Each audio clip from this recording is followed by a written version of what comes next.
Sampai-sampai gue mikir ya berarti artinya kalau negara tuh udah kaya buat apa lagi kita bayar pajak gitu kan.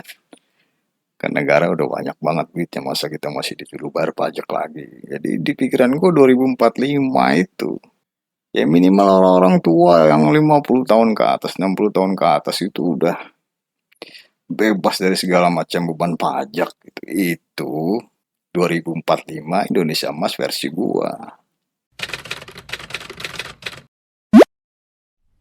Yang unik dari Pilpres lu tahu nggak? Kita milih presiden, nih rakyat sebagai komisaris dengan saham terbesar di negara ini milih eh, presiden sebagai kepala pelaksana pemerintahan tanpa tahu, tanpa bisa nyuruh dia harus apa 5 tahun ke depan di masa pemerintahannya.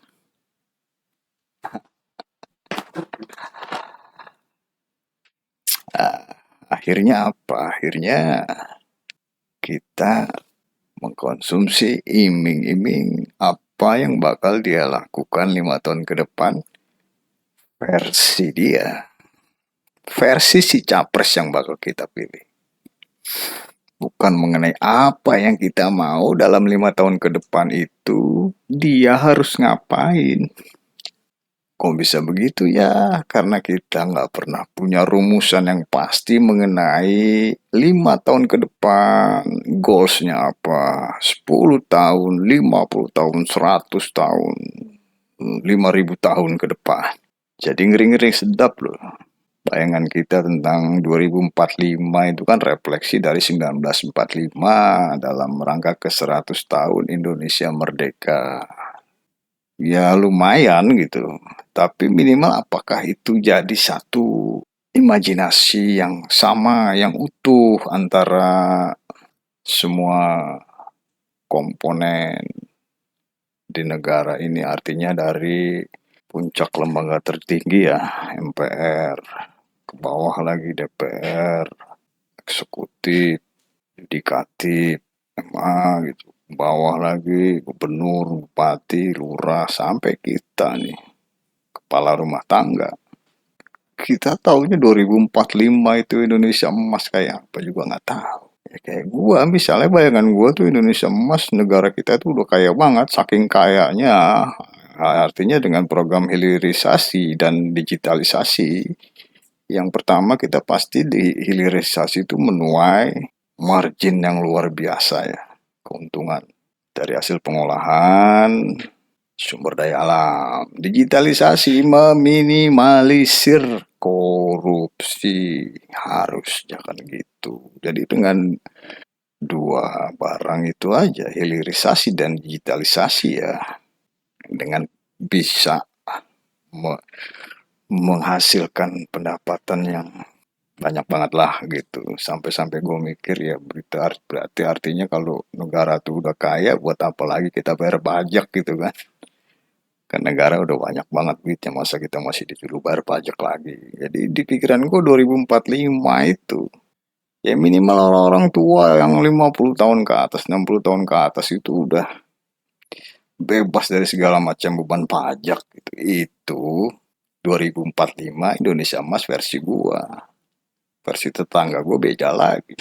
Versi kawan-kawan gue beda lagi. Nah ini kan namanya berarti nggak ada kesamaan. Kita nggak punya satu imajinasi yang sama, nggak punya satu impian yang sama mengenai Indonesia emas yang digaung-gaungkan seperti itu. Nyatanya tuh bakal kayak apa gitu. Disitulah, disitulah muncul empat huruf ini GBHN. Ini udah lama nggak disebut-sebut. Ya kalau GBHN ya jangka pendek, jangka menengah, jangka panjang, udah ada semua di situ kan. Terjembreng dengan jelas. Jadi kita tahu 5 tahun ke depan, 10 tahun ke depan.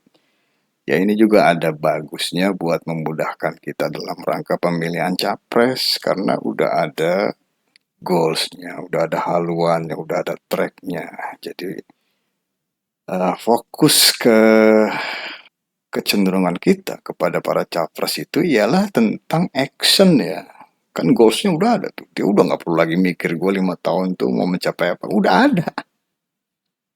Jadi actionnya, implementnya apa. Misalnya ya dari Ipolek Sosbud Hankam. Kan gitu ya.